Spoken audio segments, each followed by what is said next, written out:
जय हिंद विद्यार्थी मित्रांनो, तुमचं सहर्ष स्वागत आहे आपल्या अरहन स्टडी फॉरममध्ये. विद्यार्थी मित्रांनो, एक गोष्ट लक्षात असू द्या, ज्या पदभरतीसाठी आपण फॉर्म भरतो त्या पदभरतीचा निकालाची अपेक्षा आपण करत असतो. परंतु जेव्हा आपण परीक्षा देऊन येतो, परीक्षा देऊन येण्यानंतर आपल्याला मार्क्स समजतात. मार्क समजल्यानंतर आपल्याला कट ऑफ प्रेडिक्ट करतात.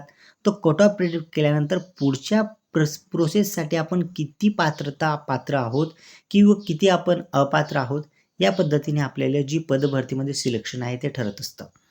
तुम्हाला मी नेहमीच सांगत असतो की पदभरतीचा कट ऑफ जो आहे तो कशावर लागतो. ज्या पद्धतीने मी तुम्हाला कट ऑफ सांगितला की याच्या प्लसच कट ऑफ जाईल, त्याच्या खाली कट ऑफ येणार नाही. त्या वेळेस विद्यार्थी मित्रांनी मला सांगितलं की एवढा कट ऑफ जातो का, पेपर खूप हार्ड होता. परंतु जेव्हा ड्रायव्हर पदाचा कट ऑफ लागला, त्यानंतर आता तुमचा क्लर्क ह्या पदाचा जो आहे तो रिझल्ट लागलेला आहे. तर या अनुषंगाने जे विद्यार्थी आहेत त्या विद्यार्थ्यांना समजत आहे की आपला जो कट ऑफ आहे, ज्या पद्धतीने मी तुम्हाला कट ऑफ सांगितला होता त्याच पद्धतीने कट ऑफ लागला आहे, त्याचा प्लसच कट ऑफ लागलेला आहे. आता तुम्हाला माहितीच असेल की लिस्ट ऑफ 7,305 म्हणजे 7,305 कॅन्डिडेट जे आहेत ते इलिजिबल झालेले आहेत टायपिंग टेस्टसाठी for the post of clerk establish of high court judicature Bombay. म्हणजे मुंबई जे आहे, मुंबई उच्च न्यायालयामध्ये जे विद्यार्थ्यांनी फॉर्म भरले होते त्यामध्ये जो कट ऑफ आहे तो लागलेला आहे. त्यानंतर 7,305 विद्यार्थी जे आहेत ते टायपिंगसाठी पात्र झालेले आहेत. आता 7,305 विद्यार्थ्यांनी टायपिंग व्यवस्थित करायचे आहे, जेणेकरून त्यांना पुढील जो पदभरतीचा जो इंटरव्ह्यू आहे, जी पुढील प्रक्रिया आहे त्यासाठी ते इलिजिबल असणार आहेत.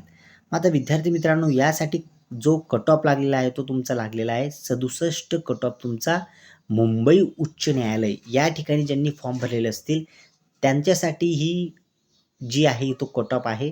ज्यांना 67 प्लस मार्क आहेत त्याच विद्यार्थ्यांचं इथे सिलेक्शन झालेलं आहे. आता त्याच पद्धतीने संभाजीनगर असेल म्हणजे औरंगाबाद असेल, औरंगाबाद बेंचसाठी किंवा औरंगाबाद खंडपीठसाठी कितीचा कट ऑफ लागला आहे, किती विद्यार्थी सिलेक्ट झालेले आहेत, तर 2,906 विद्यार्थी जे आहेत ते टायपिंगसाठी इलिजिबल आहेत. पुढील प्रक्रियासाठी 2,906 विद्यार्थी गेलेले आहेत. हेच विद्यार्थी आता टायपिंग देणार आहेत. त्या विद्यार्थ्यांचा कट ऑफ किती लागलेला आहे, तो विद्यार्थ्यांचा कट ऑफ लागलेला आहे तुमचा 69 कट ऑफ तुमचा लागलेला आहे. ज्या विद्यार्थ्यांना स्क्रीनिंग टेस्टमध्ये 69 मार्क आलेले असतील किंवा त्यापेक्षा जास्त मार्क आले असतील त्या विद्यार्थ्यांचं सिलेक्शन जे आहे ते आता पुढच्या प्रक्रियेसाठी झालेलं आहे. त्यानंतर तुमचं नागपूर खंडपीठ असेल म्हणजेच बेंच ॲट नागपूर असेल, त्यासाठी विद्यार्थी जे आहेत ते 1,406 विद्यार्थी सिलेक्ट झालेले आहेत.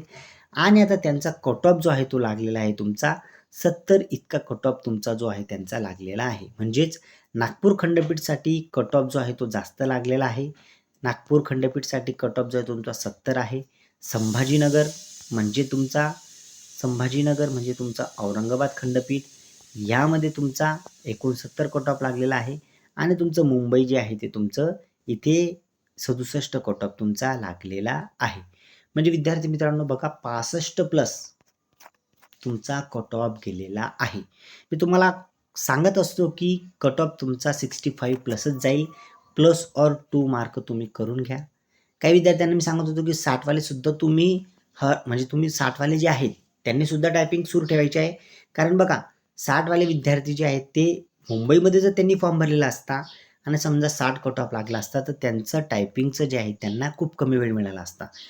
आता कट ऑफ गेला तिथे 67, म्हणजेच प्लस जो 7 मार्क्सचा कट ऑफ गेलेला आहे. म्हणजे विद्यार्थी मित्रांनो 67 ज्या विद्यार्थ्याला मार्क आहेत त्या विद्यार्थ्यालाच तिथे इलिजिबल ते होणार आहेत.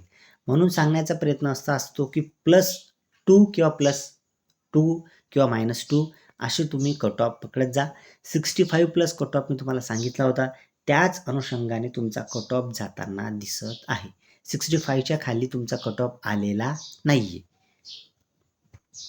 आता विद्यार्थी मित्रांनो राहिली गोष्ट तुमची शिपाई या पदासाठी.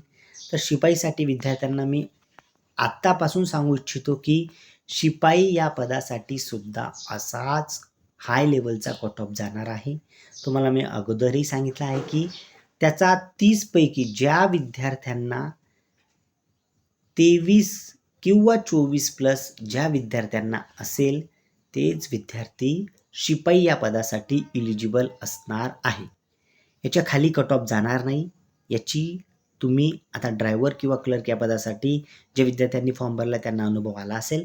आता शिपाई या पदासाठी सुद्धा कट ऑफ लवकर लागेल आणि शिपाईसाठी सुद्धा पुढची जी स्वच्छता चाचपल्या चाचणी आहे ती सुद्धा तुमची लवकरात लवकर त्याच्यासाठी सुद्धा डेट तुमच्या येऊन जाणार आहेत. चला विद्यार्थ्यांनो, आता मी तुमची रजा घेतो.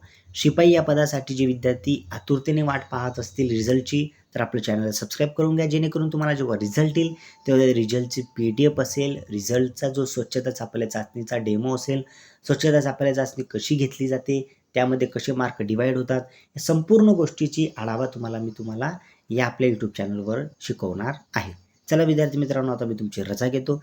ज्या विद्यार्थ्यांचं सिलेक्शन पुढच्या प्रक्रियेसाठी झालं असेल त्यांना अभिनंदन. टायपिंग व्यवस्थित करा. टायपिंगमध्ये भरपूर विद्यार्थी बाद होतील. 3000, 2000, 2900 विद्यार्थी, 7000 विद्यार्थी किंवा 1400 विद्यार्थी यामधून पुढच्या प्रक्रियेमध्ये खूप कमी विद्यार्थी जातील. आताच तुम्ही माझ्याकडून हे शब्द म्हणजे माझे हे शब्द तुम्ही लिहून घ्या.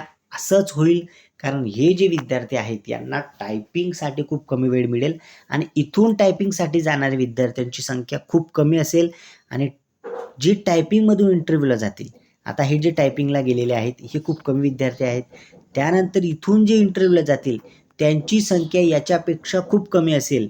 500, याच्यामधून 400, 300 असे विद्यार्थी जे आहेत ते गाडले जातील. यापेक्षाही जास्त विद्यार्थी गाडले जातील आणि इंटरव्ह्यूमध्ये खूप कमी विद्यार्थी आल्यामुळे त्याच विद्यार्थ्यांचा फायदा इथं होईल, जे मी तुम्हाला इंटरव्ह्यूमध्ये सांगणार आहे. चला विद्यार्थी मित्रांनो, आता तुमची मी रजा घेतो. आपल्या चॅनलला सबस्क्राईब करून घ्या. इंटरव्ह्यूसाठी असेल, स्वच्छता चाचपल्या चाचणी असेल किंवा रिझल्ट असेल किंवा पुढील पदभरती कधी येईल या संदर्भात असेल, तर आपल्या चॅनलला सबस्क्राईब करून घ्या, जेणेकरून तुम्हाला पुढील अपडेट व्यवस्थित मिळत जातील. चला विद्यार्थ्यांनो, तुमची रजा घेतो. जय हिंद.